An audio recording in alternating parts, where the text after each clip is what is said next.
Andy, my dude, have you heard of the magical website builder known as Squarespace? Ugh, not another Squarespace ad. I feel like every podcast is sponsored by them. Hey, don't knock it till you try it.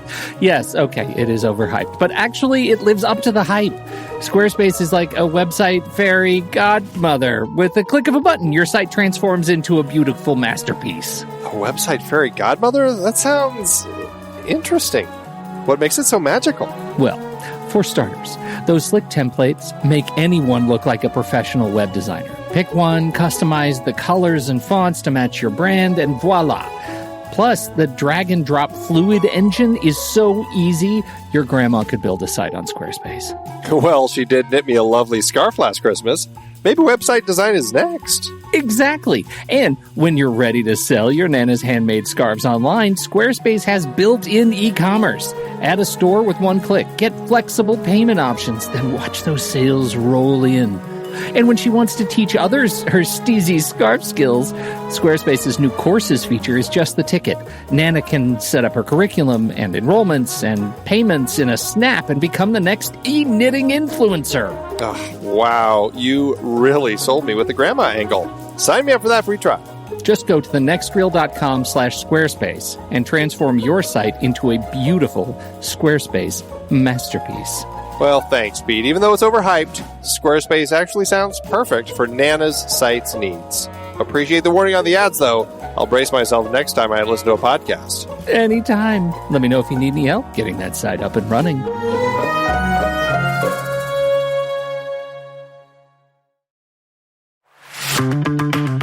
It's hard to believe that we've been having in-depth weekly conversations about movies since 2011.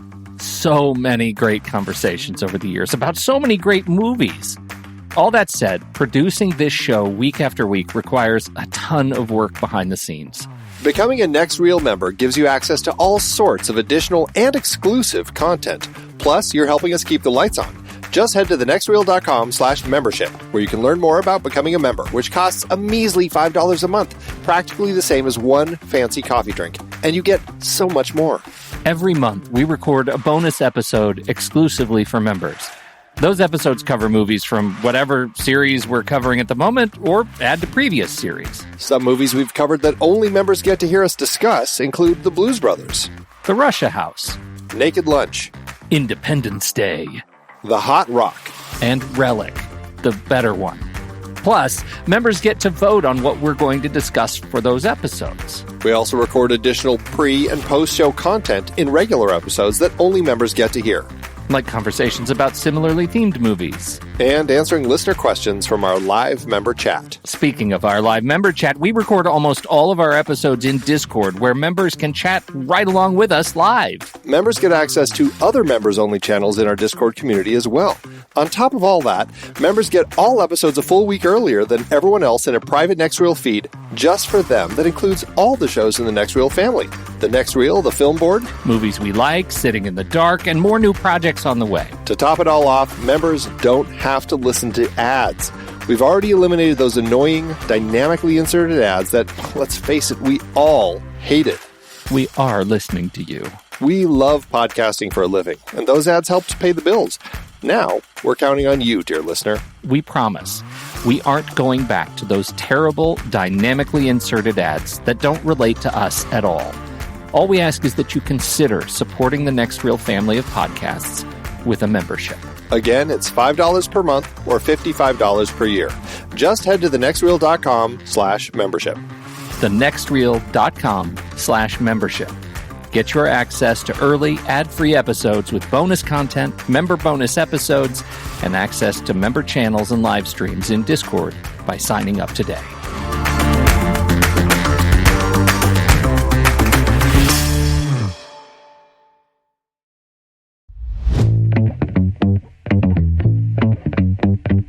Welcome to Movies We Like, part of the True Story FM Entertainment Podcast Network. I'm Andy Nelson, and that over there is Pete Wright. I'm Pete Wright. Hello. On today's episode, we have invited Sophie Barthes to talk with us about Persona, a movie she likes.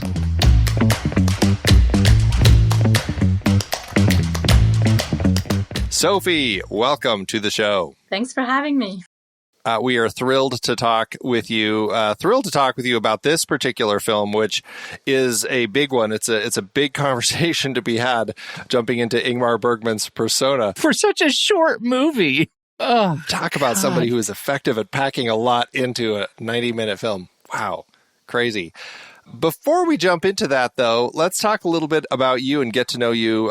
You have made 3 feature films now. Your third one has just been released to streaming, The Pod Generation.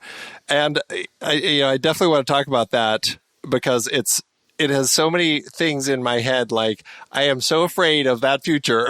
Yes. As a possible place to be. It starts with, oh, we don't want any bored babies. And it goes from there. That's just...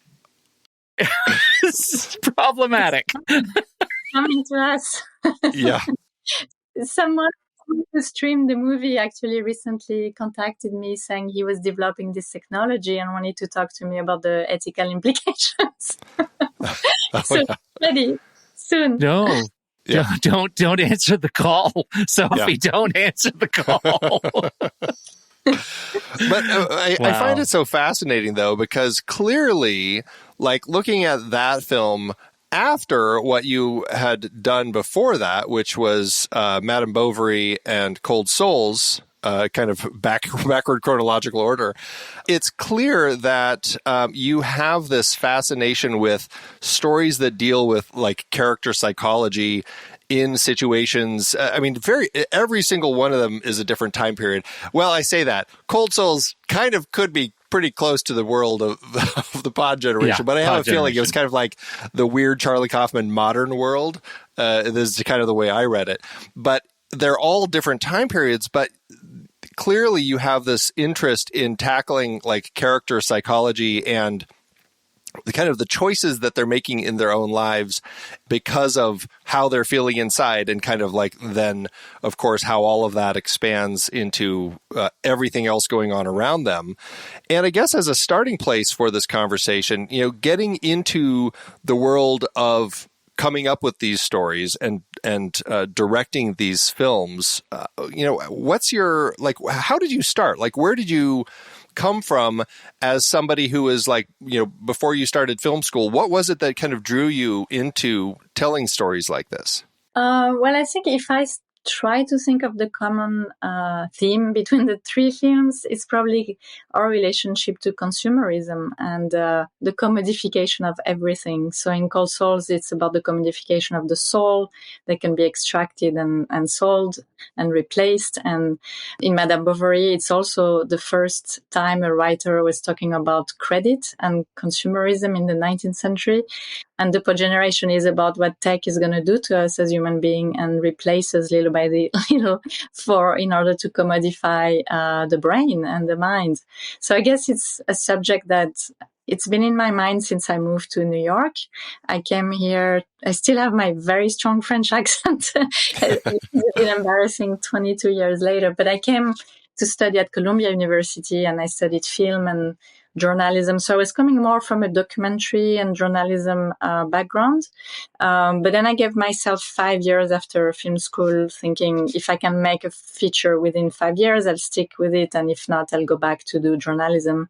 And I was lucky that my first film was produced by Paul Giamatti and he acted in it and then he went to Sundance and it was a great beginner's luck with this.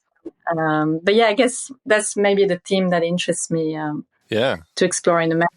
That's how I feel in this society somehow. that is one of the things about Cold Souls that just watching Paul Giamatti, I can't help but think that Paul Giamatti has got to be your spirit animal. Like, if there is ever a hand-to-glove fit of a character to a premise, it's got to be him in that role. It's incredible. Yeah, I wrote it for him. And so it's a very strange story. I wrote the script for him as himself. And then the script got an award at the Nantucket Film Festival.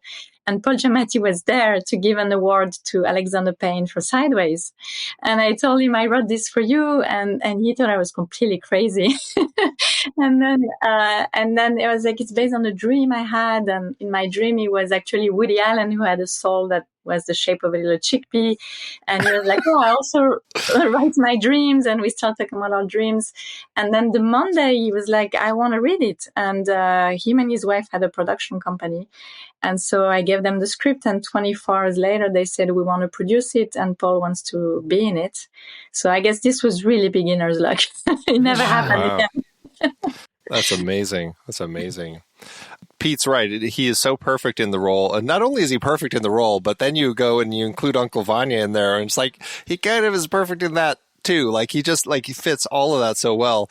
And the whole chickpea thing, like, I think one of my favorite moments, it's such a small moment in the film, but it was when he goes to have dinner. I think he's in Russia at this point, and he gets the plate brought out to him, and it's a salad, and he just looks down and there's like chickpeas in it. It's just like that that whole connection. It's just like, yeah, talk about something that can sour you on a food, like finding out your soul looks just like that. Can we talk a little bit about your aesthetic too? Because especially those two movies, like, they have such it's kind of that retro future kind of feel. Everything's sort of, there's just a lot of bulbousness and round in the design aesthetic. And I'm curious where that comes from. Like, is that all part of your dreamscape? Or because there's a lot of it that, feels like, a 70s Woody Allen joint, right? That just feels like, everything you want to know about sex, but we're afraid to ask. Where does that come from for you? Wow, exactly. Spot on. This was a big influence, all the early Woody Allen, Sleeper and everything you wanted to know. And I think I wanted to develop science fiction that is more feminine from the look, from the design, because we're used to science fiction that's very square and very, masculine design science fiction where, and like some movies that are very beautiful, like Ex Machina, but the materials are very dark, or they can be, you just feel it's a male sensibility. Maybe an exception is Her, the Spike Jonze movie that had a lot of red and a lot of, very strong colors. But I think it was this idea to design science fiction that would be rounder or more fetishistic and be just a aesthetic pleasure, give you, it's a sort of seduction. I think once you see the world of the pod generation, you really want to have that technology. And that's why I think it's the genius of tech companies today. Like, this was one of the things that Steve Jobs was so good at, is to, when he introduced the roundness in the screen of the MacBook, he understood that whatever is in nature, like the round, anything that's organic, attracts the human brain. And that's why he was so successful. Our brain is programmed to love shapes from nature. So if you do, like in the pod generation, everything is round, everything is biophilic. There's a kind of confusion between what is biological, what is digital. You get people to get hooked on it and seduced by it, and they want to have it. So I think that's the genius and also the terrifying aspect of the marketing of all those companies today. You cannot not have those products. Yeah, right. Yeah. Well, especially in pod generation, the eggs themselves are, it already has that kind of that egg shape to it that works so well for a place to, we'll just say, host your baby as it's developing. But then also there are the little, I can't remember what they called them in the film, but the little eyeball things. And it's just like, that's what the technology is. It's all redesigning our own world, but in a technological way. Like the therapist, when they go to the therapist, it's a giant, beautiful circular wall of like this flower decor surrounding this giant eyeball. And that's what they talk to as their therapist. And I think that speaks so much to your point about this draw to making it as human as possible, but doing everything possible to take out the human side of it to make it, quote, easier to kind of run and manage and to make our lives easier and everything. It's a fascinating exploration of that interesting balance of technology. I want to jump on that too, Andy, because I mean, that was exactly the experience. Like, especially when you're just introduced to the eggs, to the pods, the way, as an audience member, I kind of want to touch them. Like I want to rub my hands on them, right? And I want to, and you can see it, like when they are like figuring out how to wear them and she pulls her shirt down over her sweater down over it. Like the way the shapes move with curves and other materials and straps, it's just, you talk about fetishizing it. Like there is, and since you mentioned Steve Jobs, that when he introduced one of the operating system elements, he said, "You're going to love these buttons. You're going to want to lick them." I thought of that as I was watching this film. That there is so much just like I want to touch these curves. I want to be a part of this world, and that makes me feel like you're too powerful for your own good. Yeah, that was exactly the conversation we're having with Clement Price Thomas, the production designer. We wanted to make it almost making us feel like children, that you wanted to touch these things, you wanted to lick them, you wanted to have them, and that's what they're doing, and they're very good at doing this, all those companies, and that's why we're hooked to technology the way it's presented to us now. And the eye, for instance, it didn't have to be moist or to blink. We added those features. We're having a lot of fun with the VFX company, thinking it has to be very confusing for the person sitting there, because it could be just a black camera. It didn't have to even be materialized. It could be like in Her, it's just a voice, it's like Scarlett Johansson voice, and that's all you need. But we decided to make it like something tangible, and because it's even more terrifying. It pulls you in, and you're not sure what you're looking at, but you can't stop looking at it. And I think that's a very Orwellian science fiction approach to say, that's what I think is terrifying about what's happening with artificial intelligence today. They've started ChatGPT actually the same week that the movie was premiering at Sundance, and they haven't asked people their point of view. Like no one has been consulted democratically about, is this good for humanity or not? We've just been testing it for them. 100 million people connected in 2 months and tested ChatGPT and gave their information. And it's a little bit like if you put a cancer trial drug on the market and with no warning, and people are just guinea pigs of those companies. And we don't know the consequences until it's going to be too late. And already you have Elon Musk and all those people apologizing and say, oh, you should regulate us because this is a very powerful and dangerous technology. But it's already almost too late. It's already there, And so I think there is a total moral bankruptcy that's happening in the Silicon Valley, where we have had no democratic debate. Those people have not been elected to make those choices for humanity. And that's why we had the writer's strike, that luckily is just going to end right now. But this was the first human demonstration of some sort of resistance to what's happening with artificial intelligence. And I think the film, when I started writing it, it was like 4 or 5 years ago. I had no idea this crisis would come. But that's the beauty of science fiction. You start writing and reality catches up. And now it's almost a documentary. I mean, I'm convinced all these technologies in 5-10 years, you would have pods, you would have giant eyes you're talking to that are telling you what to do with your life. It's coming. It's almost already there. Right. Another interesting aspect that you're kind of looking at with these stories is how technology, or how, I guess you could almost say, the changing times, just, tying this into also Madame Bovary, which, as you said, is the 18th century. It's also like how these changes in how, whether it's technology or societal changes like creating credit and things like that, like how it shifts the way that people's expectations are within society, and expectations of you. In Madame Bovary, certainly it becomes this expectation to kind of like, at least the way she interprets it, like to create this better life and more and more and more and bigger and better stuff. But aren't you happier when you have that silk lining in your coat and all of those sorts of things that, it's that line that she's crossing, because it just seems like, well, this is where society's moving and I want to be there. And look at what happens in the pod generation at work, where they're actually like, well, you shouldn't bring your pod to work. It gives us concerns that you brought it here today. Like, it's just like the way that those expectations, and just like the working world and making things easier for the working mom, but it's really, you still have to cut all that stuff off. It ends up creating, I don't know. I find that the way that you're exploring these different stories to study those characters, the psychology of the characters within societal expectations, I think is a fascinating element that you continue to include in all of your stories.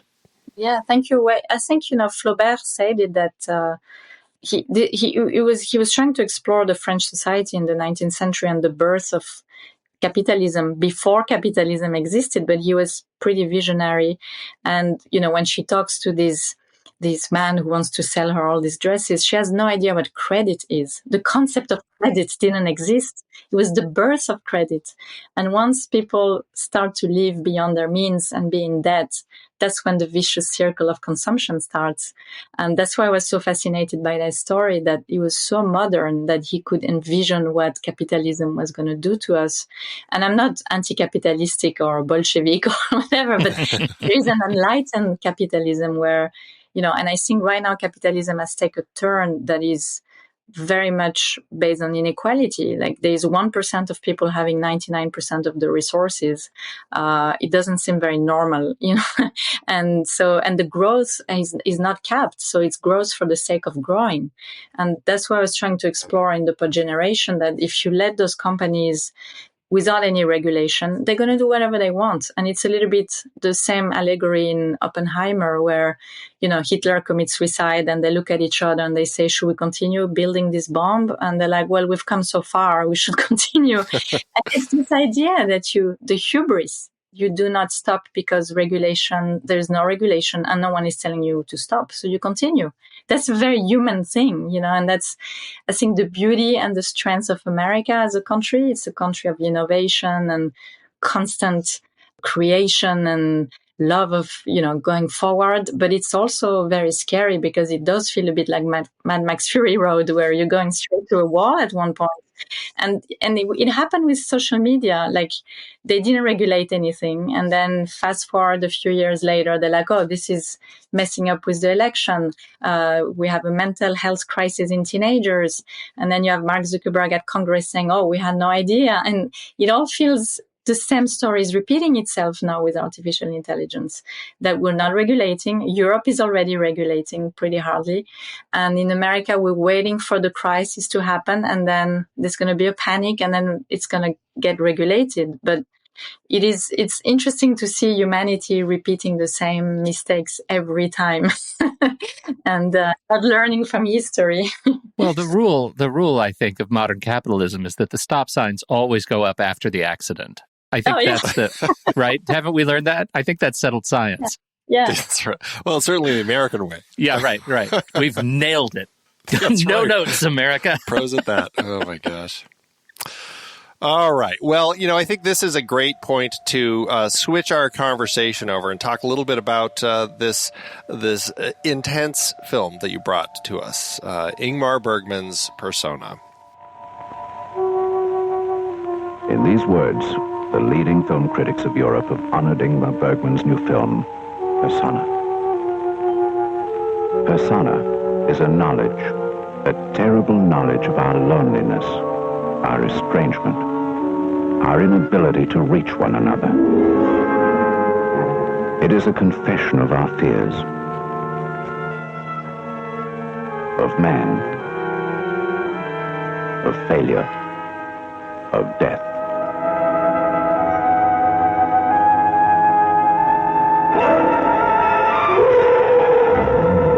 Persona is the drama of a despair, a silence, a terror far too great to be named, of life laid bare to the bone.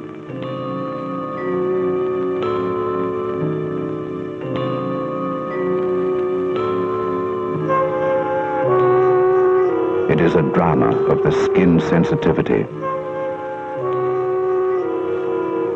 and of faces and words and ruthless courage.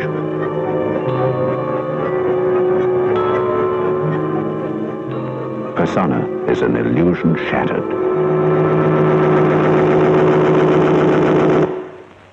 A victory over silence.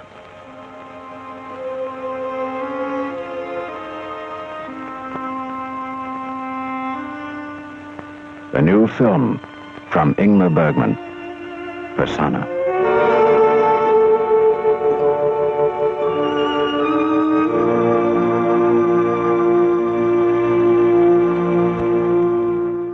First question, let's just start with how you came to this film and kind of your, if you can remember, like your initial impressions and, how it ended up kind of shaping your thinking with it. I can't remember. I've seen it so many times that I can't remember the first time I saw it, but I guess it was around film school when I started doing my Bergman studies. And I remember just like when you see this movie the first time, it's a revolution. There is a before Persona and there's an after Persona as a filmmaker, as a normal audience, as a human being, because he was so audacious and so bold and nothing like this movie exists since and has been made the same way.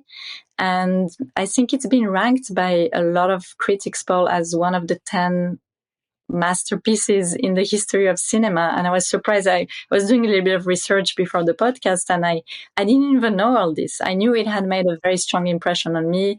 I knew that it had influenced David Lynch for Mulholland Drive, which is another of my favorite films. And you can feel the presence of persona in so many films from great filmmakers. Either it's subconscious or it's conscious or it's a reference. But it is a film that you could never imitate. You could never do a remake of it. It would make no sense.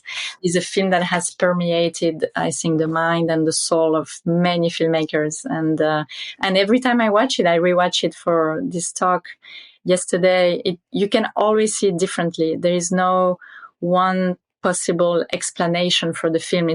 There's a quote that's really fun that I just want to read from a critic. I don't remember his name, but he says, "Persona is a riddle wrapped in a mystery inside an enigma, which swallows you completely." So it's like this puzzle, and once you get into this thing, you're under the spell of Bergman, and he knows it. And we can talk in detail how he's doing that technically. But he knows he's a magician, and he knows, and he's showing you the tricks also. And he keeps telling you, "I know I'm playing tricks on you, and I'm just, making a film, and you should be aware this is a film." I mean, right out of the gate, we're getting the little projector, the little spark in there kind of lighting up and everything and getting it going. And then the film spinning up and everything all the way to the very end when we see it kind of dissipating. This film, I remember, I first watched this and I must have been in a state where I just wasn't ready for it because I just remember walking out of it going, I don't think I got that, and I don't think I liked it. And I haven't returned to it until this podcast. And honestly, I was a little nervous. I'm like, this could be an interesting one. We'll see where this goes. And I put it on again, and I feel like my mind was blown. And I'm like, what was I watching that first time? Like, I know I watched this film, but I feel like it just experienced it for the first time. Like, right out of the gate, I'm like, this is some of the most fresh, innovative filmmaking, just the editing style, the cutting style, the camera movements and everything. And then the story was just so, I mean, it fits exactly what you just said. It was so enigmatic, and I'm still trying to piece together all of the elements of it as far as like the characters and what all of it means, and the way that Bergman was integrating a lot of the fourth wall breaking and kind of telling you over and over, yeah, this is a movie though.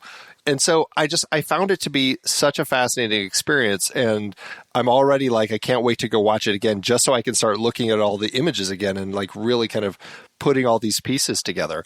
And it's like one of those puzzles that I feel like you can always be playing with and always putting together. It'll never actually give you the full picture, but it's always giving you something new. And that's what I think was so interesting about it. Yeah, that's why it's so enduring, and it's what we call a masterpiece, because there is no single explanation. And even Bergman, I've listened to a lot of interviews where he speaks about the film and he says, I have my own theory about the film, but I would never ever give it to you because this would be insulting to the sensibility of the audience. I want everyone to feel what they want to feel. And what he was saying, I think it's very beautiful. It's he didn't want people to intellectualize the film and have an analysis that comes from the intellect. He wanted people to experience the film from their emotion.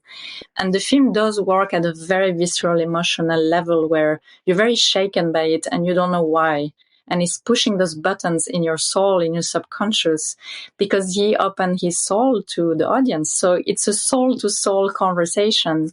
And that's what he said. It was very beautiful. He gave a speech for an award he got just after he made Persona. And he said, for him, language was always something that he didn't master. He was never good with words. He was not a painter. He was not a musician. And the only language he really had was images and emotions. That's why he's a great filmmaker. And he said, if you come with this idea of a character that doesn't speak, that only has images to express her emotions, the close-up of Liv Ullmann, that's when you're doing pure cinema, because there is just the medium. There's just the emotion of a human being being shared with another human being. And that's why I think he was trying to do, and that's why it's a masterpiece, because there is no intermediary. There is no, like theories or intellectualization or like a proper plot. There's not even like a plot in the film. It's more like variations and themes around dissociation, around the split of a personality. And so I think it's a deeply, deeply personal movie for Bergman, because when he had the idea of it, he was in a hospital he had a total nervous breakdown and a physical breakdown too. He was the director of the theater in Stockholm, and it didn't work for him, and he was trying to be a filmmaker at the same time, and he got an infection, and he was in a hospital for 2-3 weeks.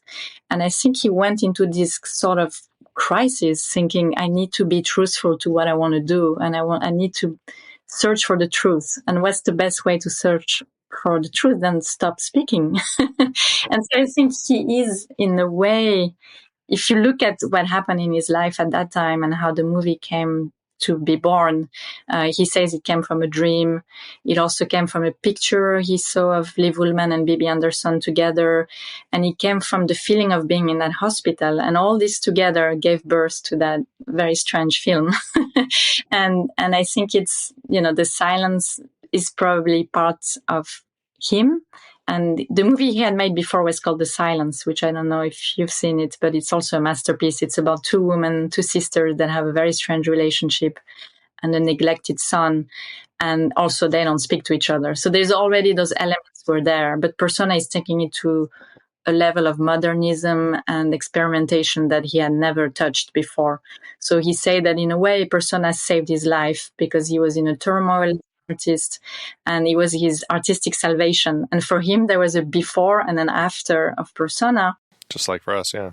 Yeah, because that's where he met Liv Ullmann, who became his muse. Sure. And then they made like 10 or 11 movies together, and they had a child together.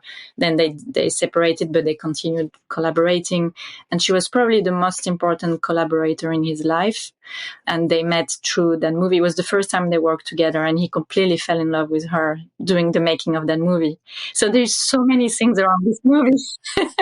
Yeah, right. Well, it's funny you're talking about that, and I don't know why this film came to my head, but it ended up like the way that you were describing that made me feel like when I ended up watching Stan Brackage's Window Water Baby movie, which is obviously a totally different type of movie, but still, like, there's something so personal, and again, it's an avant-garde film where it's just images about him and his wife having a baby and stuff, but there is something about opening yourself up and including like raw personal images and images that kind of come from your soul to put into this story that really, I think, reflects quite strongly with exactly what Bergman was doing. And I think you look at kind of what avant-garde filmmakers were doing, and you can really see in some of his style in this particular film that he's really playing with a lot of those tools and techniques. Yeah, it was the golden age of European cinema, I feel, the 60s, like Godard just met Abu Souf, I think, and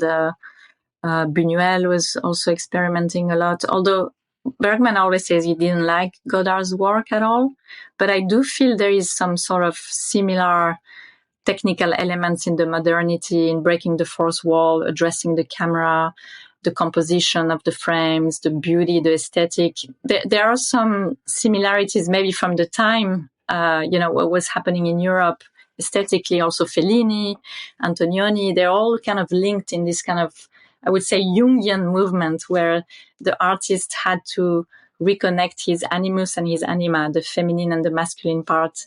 And that's why those filmmakers who are male, that's why it's so interesting for me as a female director, talking about a director like this who is a male director and able to write the most exquisite female characters. And I think it should reconcile us with the idea that we're just filmmakers. It doesn't matter if we're a female or male filmmaker, because we have the example of the history of cinema of those male directors writing the most precise, incredible studies of the female psyche.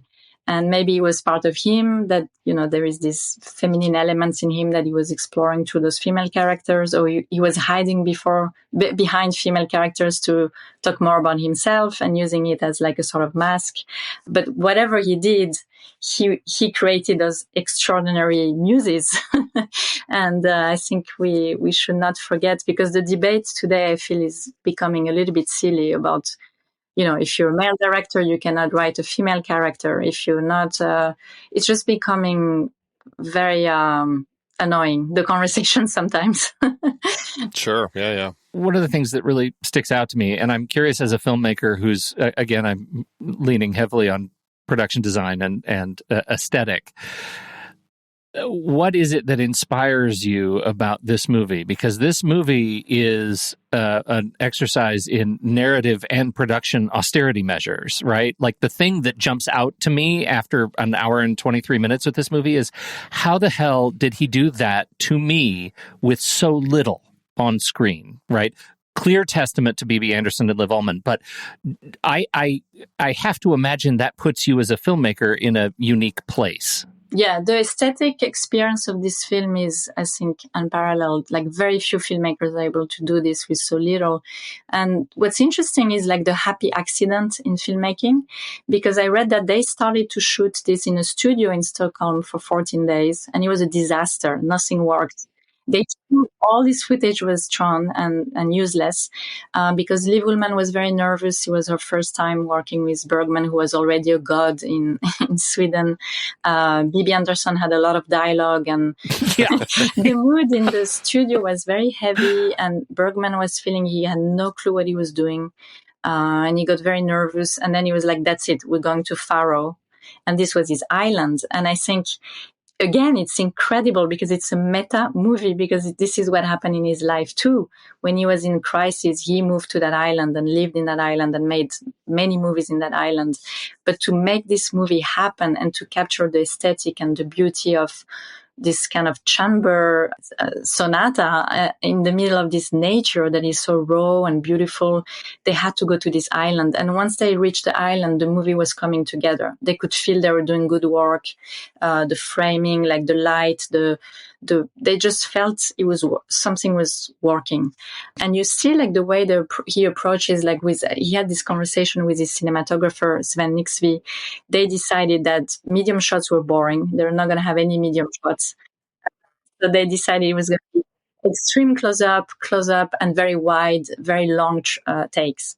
And that works psychologically for the film, because you have to study the face of those actresses. And maybe it's a reference to Dreyer, who did Joan of Arc in 28, who was also a Swedish filmmaker and was the master of close-up. But then when you see the juxtaposition of those extreme close-up that are on those faces that are so expressive, and then those two women lost in this nature that is so powerful, it says something. It says maybe the drama of human beings is nothing compared to the force of nature. So suddenly there's another meaning that's created through the location. And that house for him was very inspiring. I think it's the house where he lived, or he rented for a while before building his own house on the island. But definitely there is, there's an aesthetic and a beauty that is completely controlled, because Sven Nixby is someone, I think, a cinematographer who knew exactly the shots he wanted, and he was very designed and very intentional. And at the same time, it's completely free, because they built it a lot in the editing room, and there is no plot per se. There is just those, when you see in the notes of Bergman, he had a notebook when he was trying to start the script for this film, and it's all impression and feelings and sensations. There's no scene writing. There's no, of course, he wrote the dialogue at one point, but it's all, he wanted to keep it very raw, I think, in terms of the material that he had in his hands. But then the execution with the cinematographer, I think it's extremely planned. And so it's the two things coming together and you have this incredible material. And I think in the edit room, they invented a lot of things in the edit room. There's a very famous shot, which is the two faces of the actresses that are blend together. So one profile is Bibi Andersson and the other profile is Liv Ullmann. And they took the bad profile because everyone has a profile that's not as... Yeah, it's the wrong side. Yeah. Yeah. So they took the two wrong side and created that face. And apparently when the actresses came to see it in the edit room, they didn't recognize themselves. They recognized the other actress. That's how it works. We do not recognize our dark side, our bad side. We can erase it from our brain. So they're experimenting with all those tools with very little. They didn't have VFX. They only had their creativity, their camera, 2 characters, a house. It's spectacular, I think, as a cinema. Yeah. And it was interesting, just a side note to all of that, but just in the scope of the camera work, like what was the style that they liked, like the long shots, the close-ups. Obviously this wasn't an influence because it, came out the same year, but seeing something like what Sergio Leone would do with like a huge vista and then a character pops up like right close in front of the camera, which we had in this film as we see, I think it's with Bibi Andersson. Like this is when they're in their black outfits and she's way down on the beach and we're just kind of watching her. And then out of nowhere, suddenly Liv Ullmann pops up and she's like right in front of us. Yeah, I noticed that shot again yesterday. And it's so funny you're talking about Westerns because Bergman was saying, I have much more fun watching a Western than my own Bergman movies. But that he was unable to make a Western because he didn't have the craft to make a Western. And all his movies had to be emotions that he was feeling, but that he really was taken and admirative of Westerns. So maybe here you go. There is a reference to Sergio Leone. Yeah, right. Oh my gosh. Now watching the way that the story gets crafted and built. It's interesting hearing you kind of talk about kind of like the way that they approached putting this together, because some of it feels so meticulously thought out and planned ahead of time, like thinking about their costumes and, okay, we're going to have them all in black outfits in this section of the film. And now we're going to be in white outfits. And now we're going to be in the gray outfits, and kind of like how that changes along with particular emotional states as they're kind of moving through the story, and we're kind of weaving and flowing. And sometimes it's kind of very like everything has kind of this misty quality and dreamlike states. And I can't help but feel like there has to be this level of like meticulously putting all of that together and visualizing how that's constructed so that we can lay it out in the right way. But at the same time, to your point, it's like, I think there's this element that ends up feeling so, what would be the way to describe it? Like, willing to be flexible and willing to just kind of shift things as needed based on, the right feeling that he might have with something. Yeah, I think we could call it Scandinavian effortlessness. It's extremely thought of and it's extremely loose. It gives you the impression of freedom and dream, but that's the mastery because it's so crafted. It's a bit like Mulholland Drive, Mulholland Drive, you don't know. And that's the strength of Persona. You do not know from visual clue what is a dream and what is reality. And it's so merged that there is a lot of dream and hallucination sequences when Bibi Andersson starts losing it.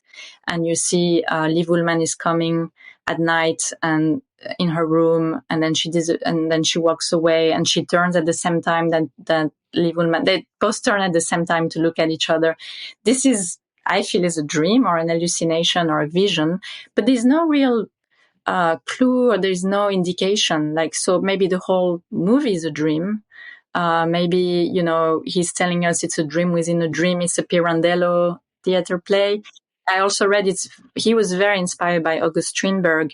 And one of the play he loved was a dream play, and one play that's called The Stronger, which is a one-act play in which one character refuses to talk and another character talks constantly. And then the one that is the weaker is the one who talks all the time.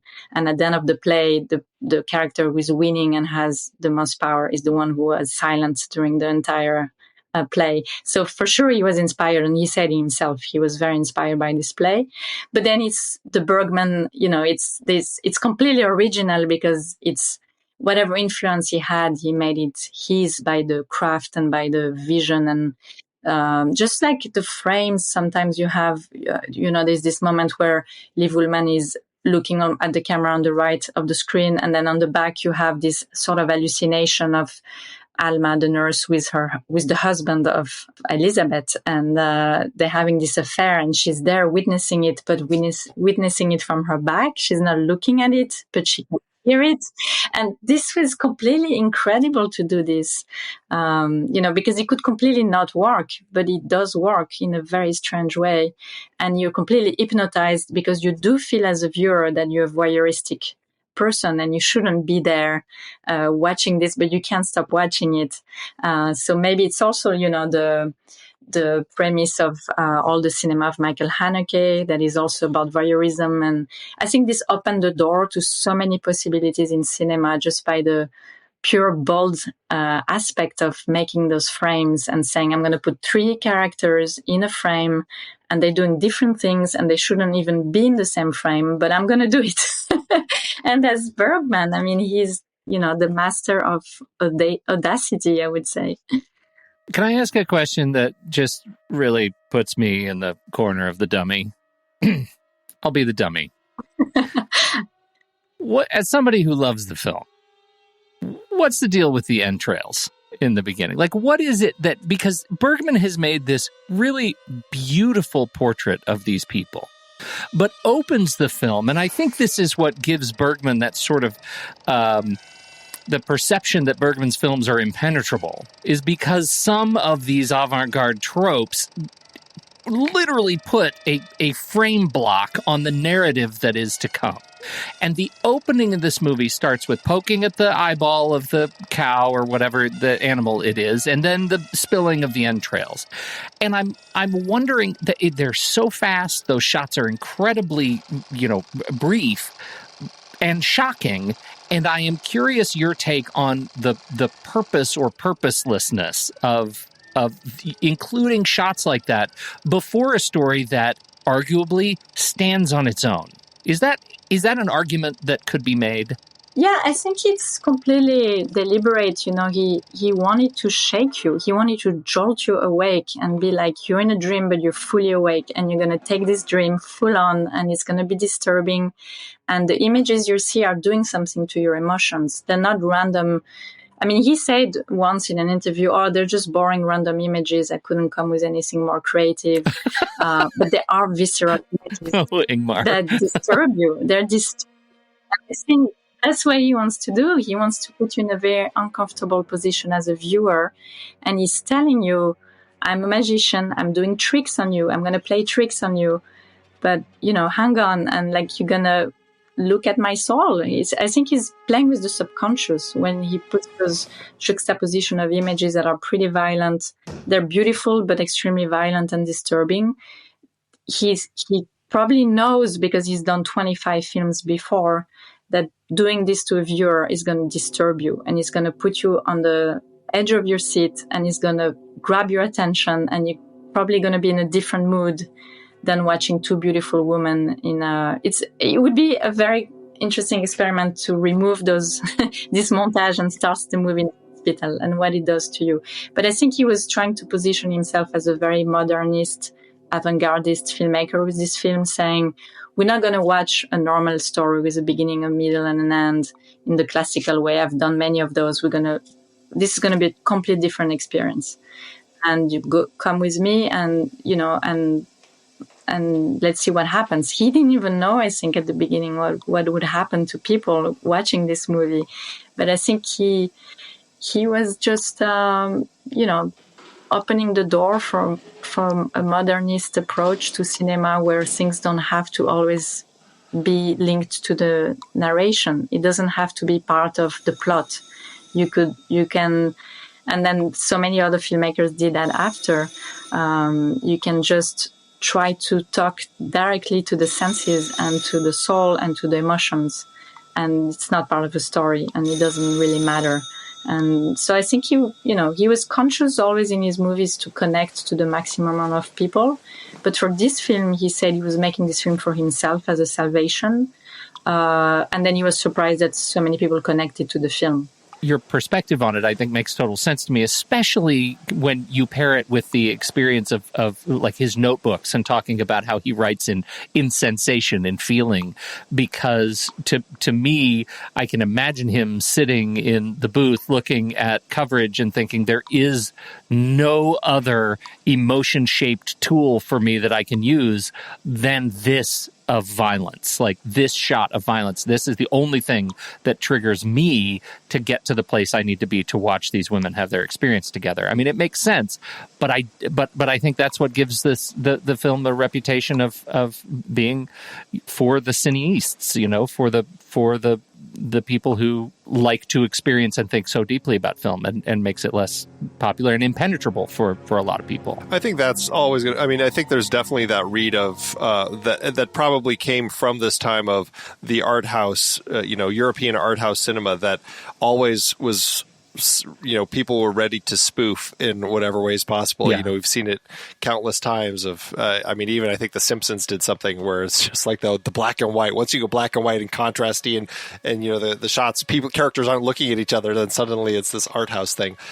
I definitely think that there is something there, but at the same time, like with an artist, I think this speaks to cinema as an art form in sometimes making these choices based on emotion and how you feel about it, as opposed to logic and plot and story. I don't know if I really understood what that was there for either, other than it made me really, I was uncomfortable as that was starting, which put me into a mindset once the film started. And I don't know if I would have gotten into that mindset to start the film without. And obviously then it shapes my... Would you have been on the edge of your seat? Yeah, right. Like I was on the edge of my emotional seat after that. Right. And it does not go back to anything like that in the rest of the movie.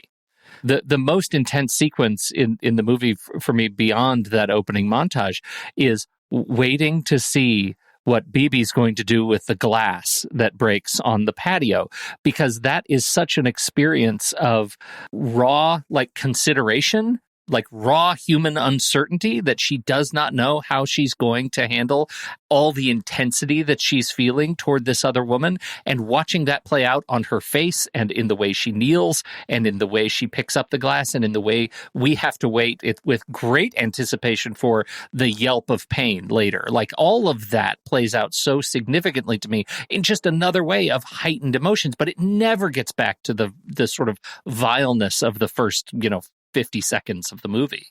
Yeah, and I think, and that's why I picked this film to talk about today in 2023, because a lot of filmmakers, including Yorgos Lanthimos at Venice, just said there is no more real sex in movies. There is no more. Everything is a trigger warning today.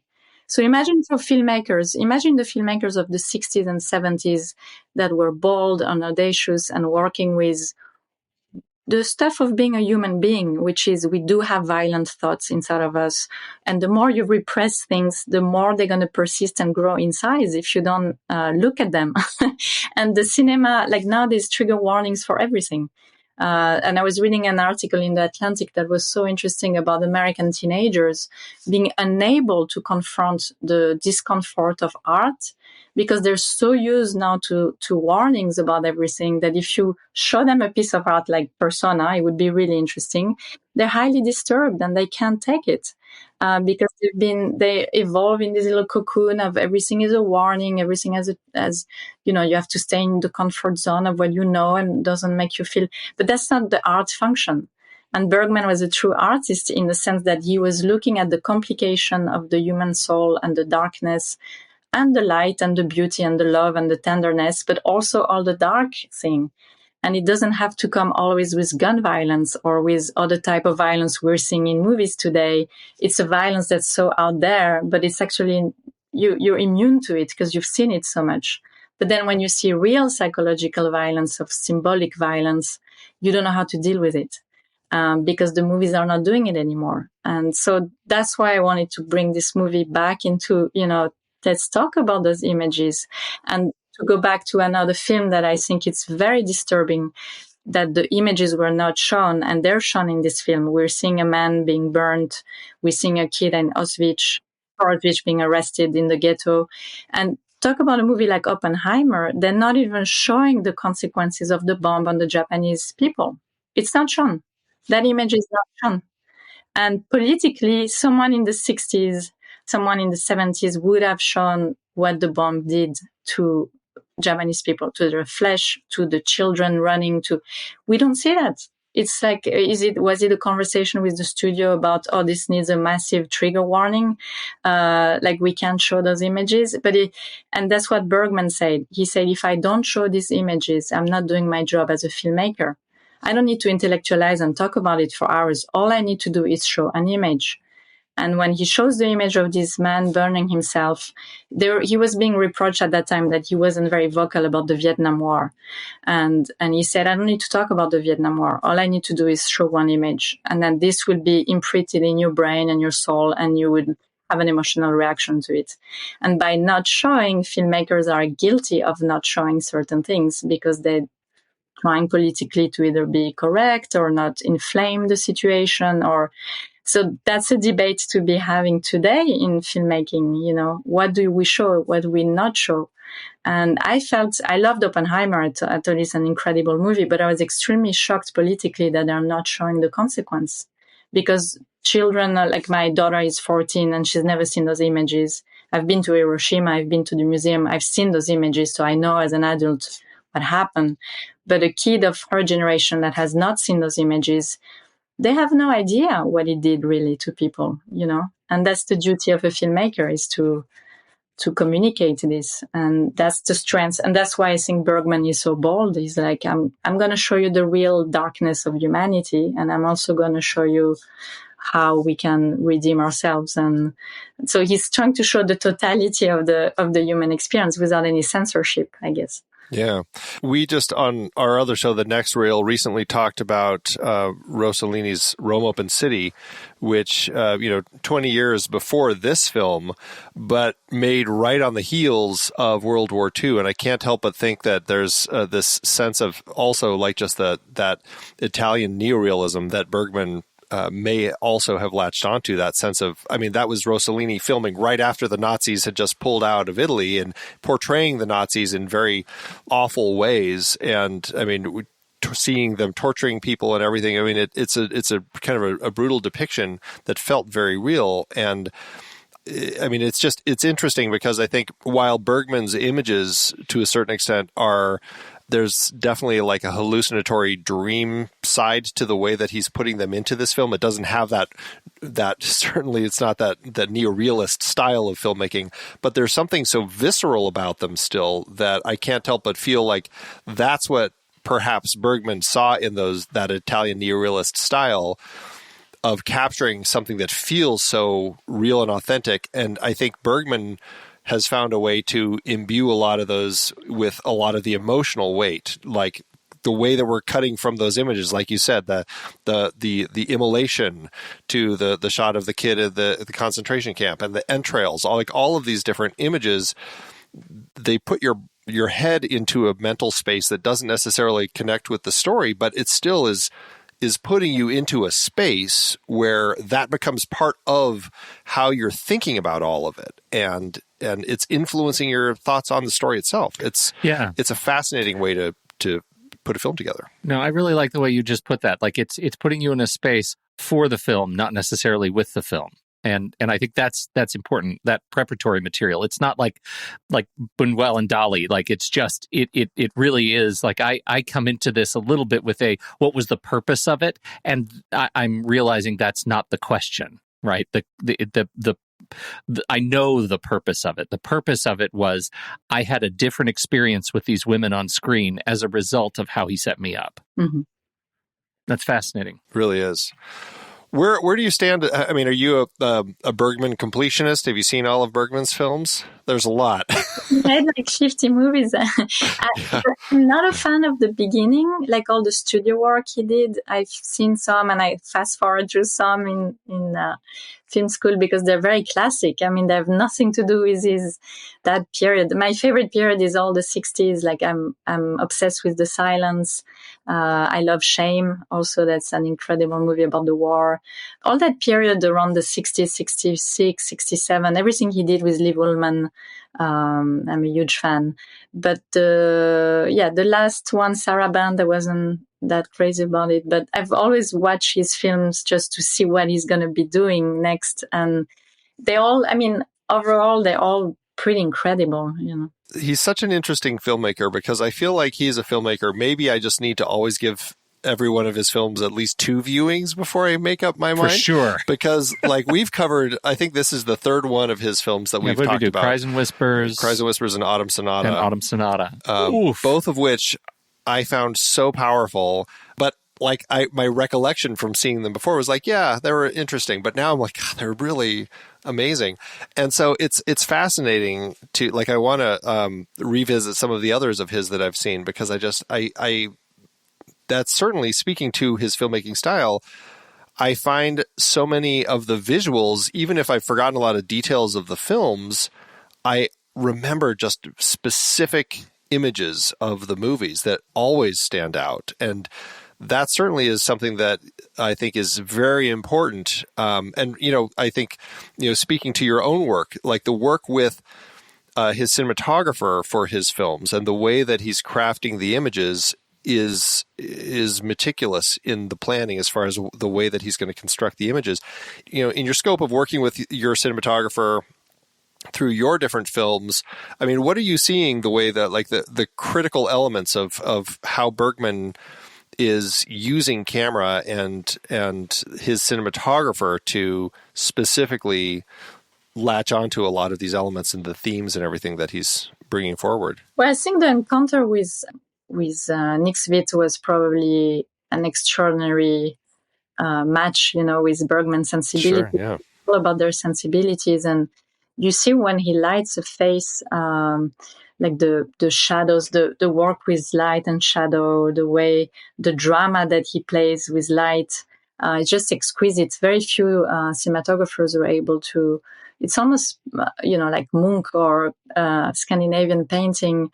So I think they're an incredible match. And Bergman was a very visual director. I think the images would pop in his head and then he would try to grab this with his cinematographer. And I'll be very curious to hear what the conversation were of like, you know, where do we put the camera and how like all those shots that they're designed together. I think a lot they've designed together because he was very good at blocking. Apparently he knew he would block with his actors and he would see if the performance wasn't working. Usually it was because the blocking was wrong. So he would reblock the scene in a way that would allow the performance to emerge and that the actors would feel confident and good. And but then Liv Ullmann said they never contradicted his blocking as actors because they knew if Bergman said he was right, he was right. He's a conductor. He was very strong in his opinion and his visual because it's the 10,000 hours. He had done so many movies that at one point it's like second nature. Like I don't think he needed to do 100 takes of like he could feel what was working and not working. And probably it's a language, like he developed that language with his cinematographers and they knew how to capture like that sequence you were talking about, Pete. I love like the glass moment because no one would shoot it like this today. Like you're from her back and then she looks at the piece of glass on the floor and you pan and then you go back to her. He really stretches and sculpts that moment. And today you would have a shot, reverse shot, and the piece of glass and her reaction. And this is completely choreographed around that piece of glass and her body language around it. So they're able to create sequences where from a very small detail, it becomes a huge stretch of time, and they're sculpting the time this way. So you have a sense of atemporality when you watch the movie. There's no more sense of real time. You could be in a dream, you could be in the reality, but they choose almost like a symphony. They like music. I think they operate very much like composers for music. They choose where time is going to be condensed and where time is going to be stretched. And Tarkovsky called that sculpting time. But I think the master of it is really Bergman more than Tarkovsky, because Tarkovsky was like, the pace was very, very slow. And for some people, it's completely off-putting. But Bergman knew how to energize shots by doing those entry in frame, like the one we mentioned of, Liv Ullmann popping into the screen and taking a picture. Like very few directors were having this audacity to just shake you and jolt you. And like, I don't know, he had a sense of it. I think he was like, his intuition was very good with composition of images, and that's why he's such a talent. He knew how to do it somehow, and probably he experienced with things that didn't work. But then it's about the choices. Like he had the intuition to say this works together in the edit room, or this didn't work, and just he would. There's a shot in Persona that he removed many times and put back. It's when Bibi Andersson is reading the letter where Liv Ullmann kind of criticizes her, and she feels it's a complete betrayal. And there is a shot at the end of the sequence where she's standing by a lake, and that shot was there, wasn't there, and then he went back and forth in the edit room, and at the end it's in the movie. And the only reason he kept it wasn't very useful. It was just the shot of her. It's a beautiful aesthetic shot, but it was because the rhythm of the rain was working, and he didn't want to cut the drops, the sound of the drops of the rain. He wanted this to play almost like a symphony. So he needed that shot to complete the experience of that letter. I mean, incredible, right? The amount of detail and understanding of what rhythm and sound can do to a film. So he put it in there. It's still in the movie. Fascinating. You call out just the way he was working with the cinematographer. I was texting Andy as I was watching the movie last night, and I think it was just, have you ever seen such beautiful pores?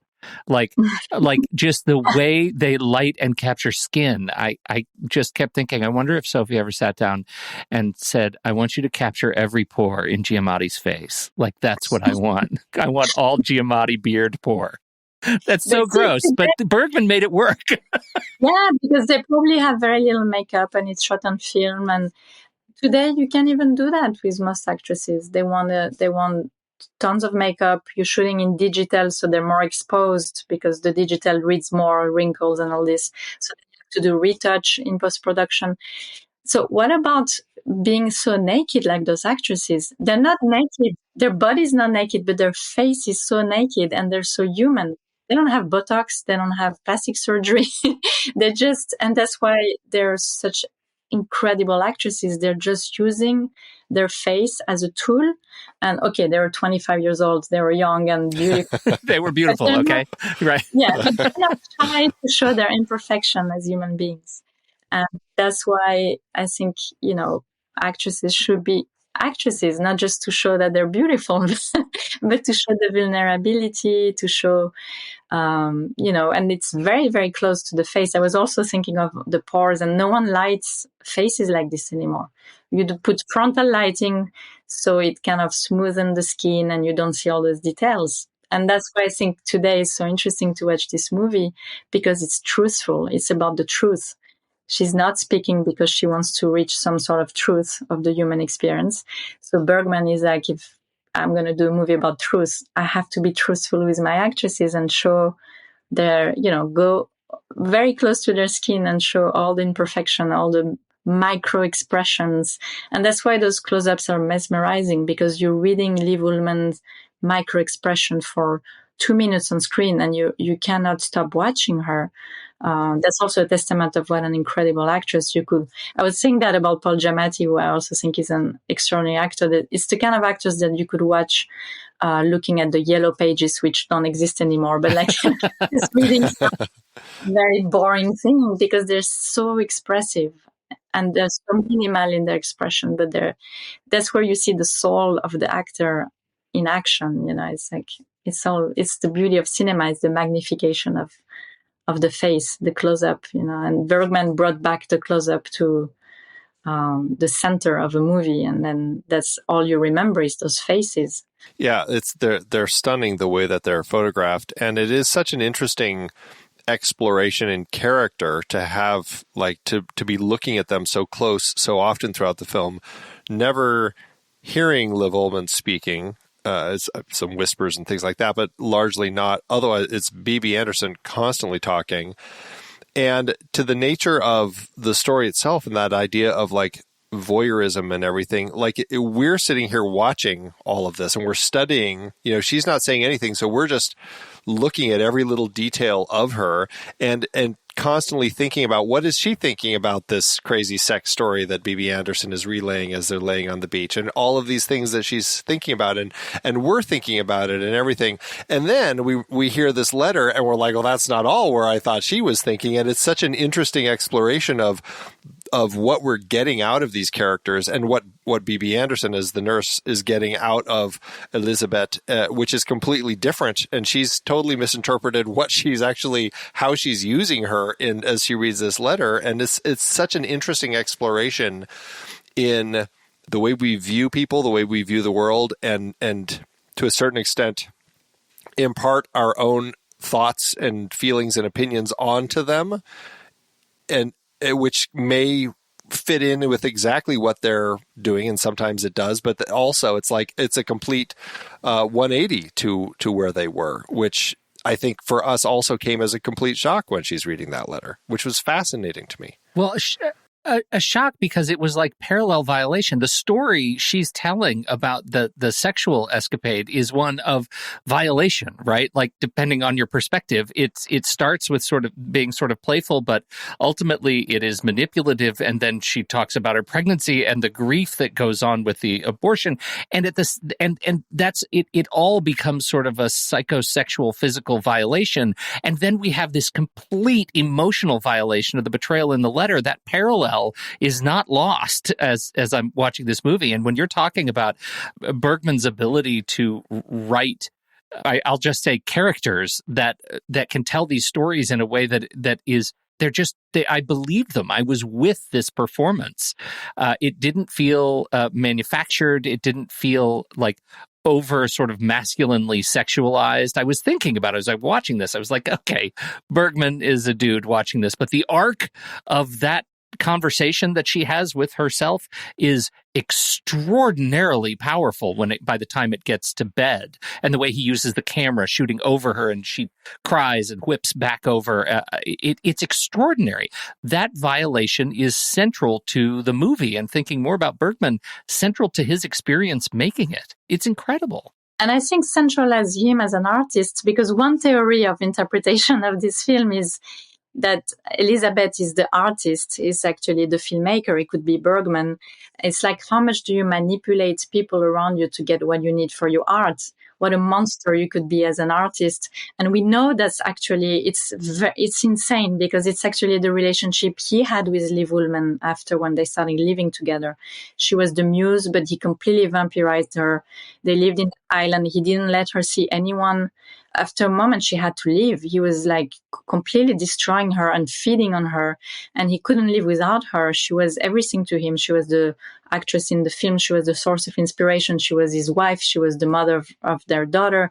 And so maybe this film is also, a portrait of himself. It's like a Picasso portrait of all these angles of this crazy filmmaker who he knew he was a monster, and that's why he was in a crisis at that moment of his career.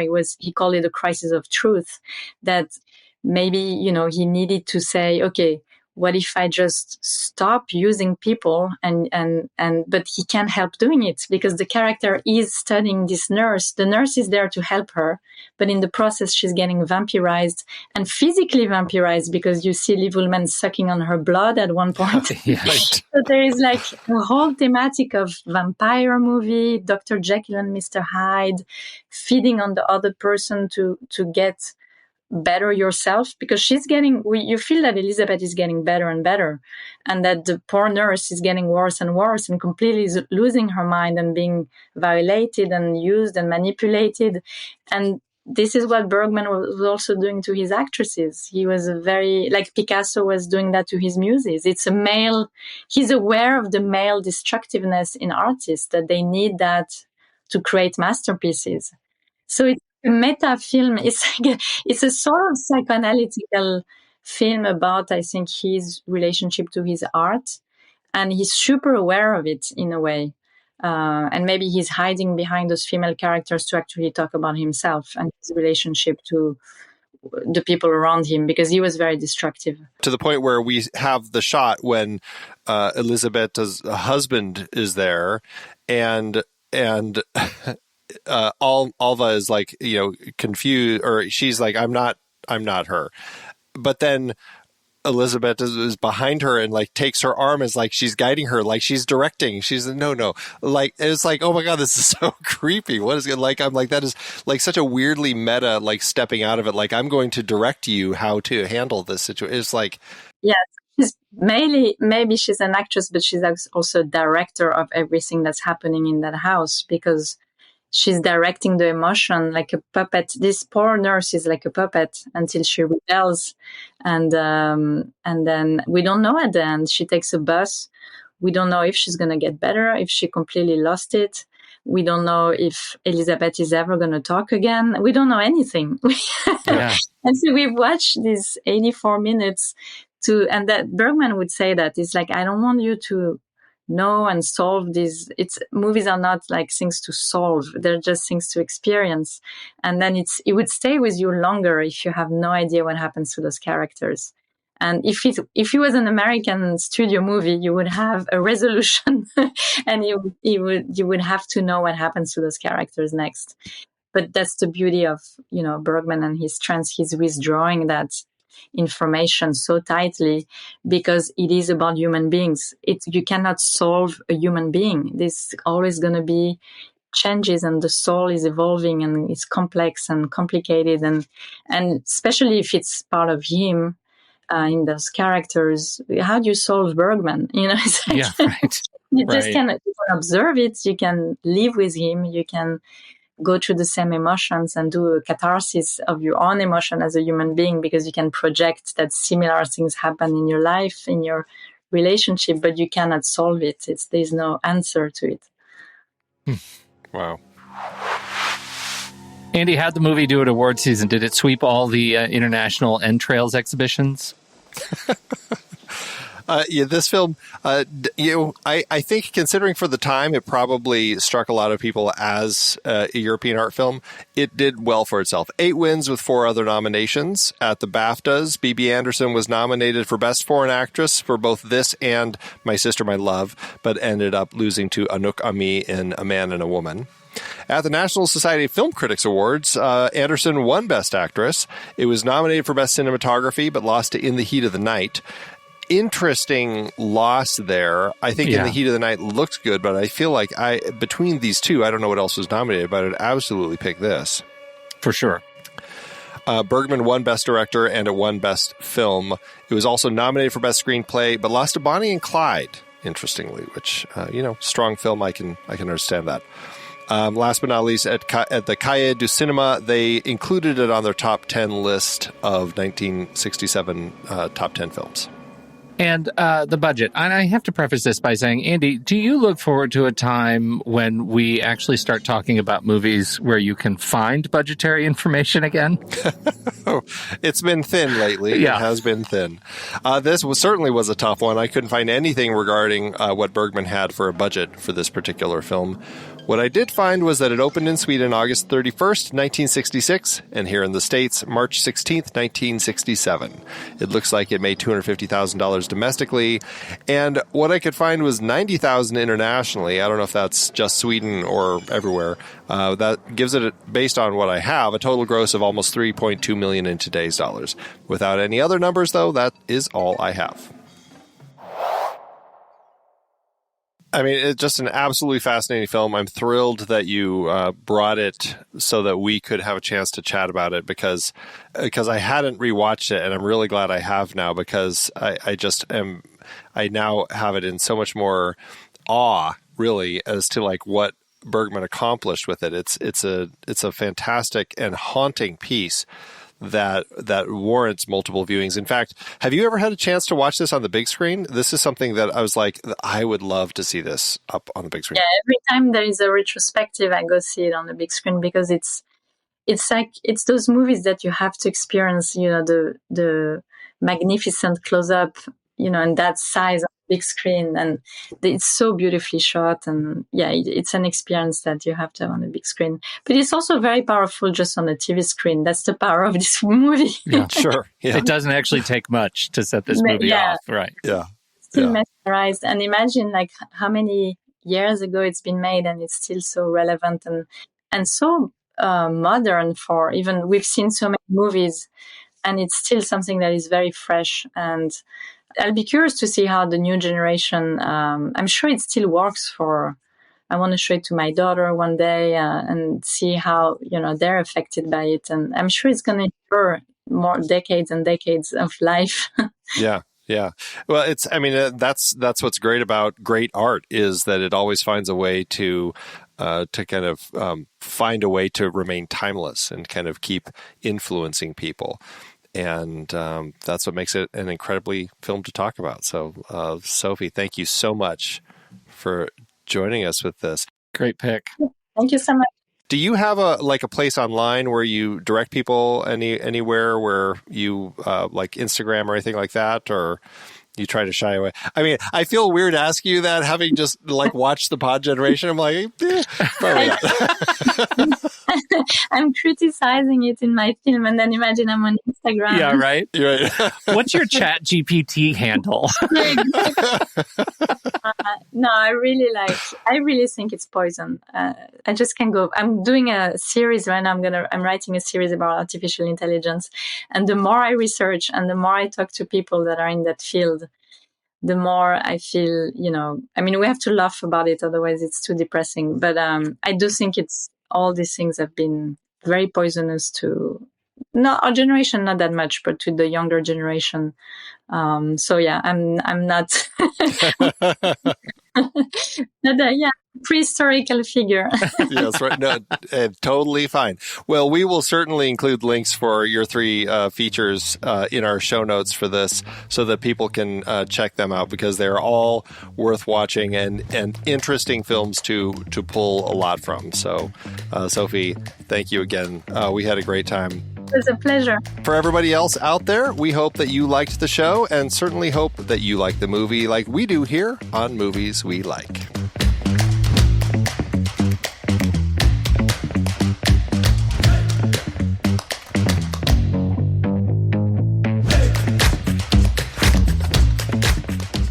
Movies We Like is a part of the True Story FM Entertainment Podcast Network. The music is Chonk Clap by Out of Flux. Find the show at truestory.fm and follow us on Facebook, Threads, X, Instagram, and Letterboxd at The Next Reel.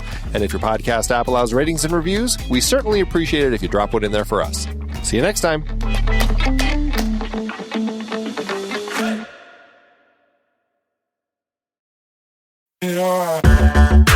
Andy, can you believe we've almost hit 700 episodes of The Next Reel? I know, it's crazy. And with all the other episodes in our family of podcasts, we are well over 1,200 episodes of movie conversation. It's really pretty amazing that we've gotten to have these in-depth movie chats every week for over a decade now. And we couldn't have done it without our loyal community of film fans. Their support over the years has meant so much. For sure.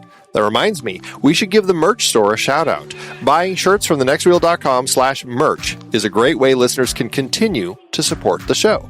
Plus, they get to sport our great designs. Absolutely. I think sometimes folks forget we have a variety of shirts, mugs, phone cases, and more available. In fact, a great place to start is with a shirt sporting The Next Reel's logo. We also have that classic Fast Times Spicoli Surf School tee, or the weirdly popular Rusty's European Tour shirt. The one from National Lampoon's European Vacation. Why is that so popular? Search me, but we have sold a ridiculous number of those. I guess there are a lot of Rustys taking trips to Europe? We're always adding new designs based on movies we've covered, like our brand new design for a streetcar named Desire, featuring a streetcar named Desire.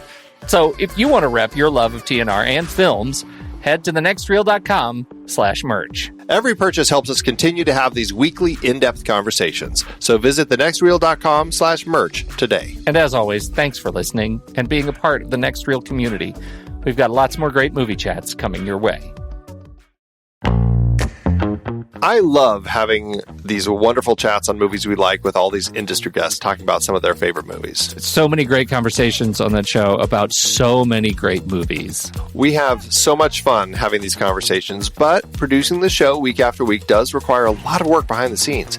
If you'd like to help support our efforts, one easy way is by using our Originals page when shopping for books and movies that we've covered. Your purchases made through our links give us a small commission at no extra cost to you and allow us to keep having these incredible conversations. The Originals page at thenextreel.com/originals links to the source material for all the adapted film discussions on the Next Reel's family of podcasts. Purchasing through our links supports the show. It's your one-stop shop for Amazon and Apple links where you can buy your copy of the original source material. Original material for movies we like, movies like Casino Royale, The Silent Partner, Never Let Me Go, Silver Linings Playbook, There Will Be Blood, based on Upton Sinclair's Oil. I believe it's Oil! Oh yeah, I forgot the exclamation point. Plus, by using those links to buy your next read, Apple and Amazon show us a little bit of love, which allows you to support our family of shows with minimal effort. thenextreel.com/originals. It's a great way to support the show and find your next page turner. That's right. Head over to thenextreel.com/originals to pick out your next read and dig in today.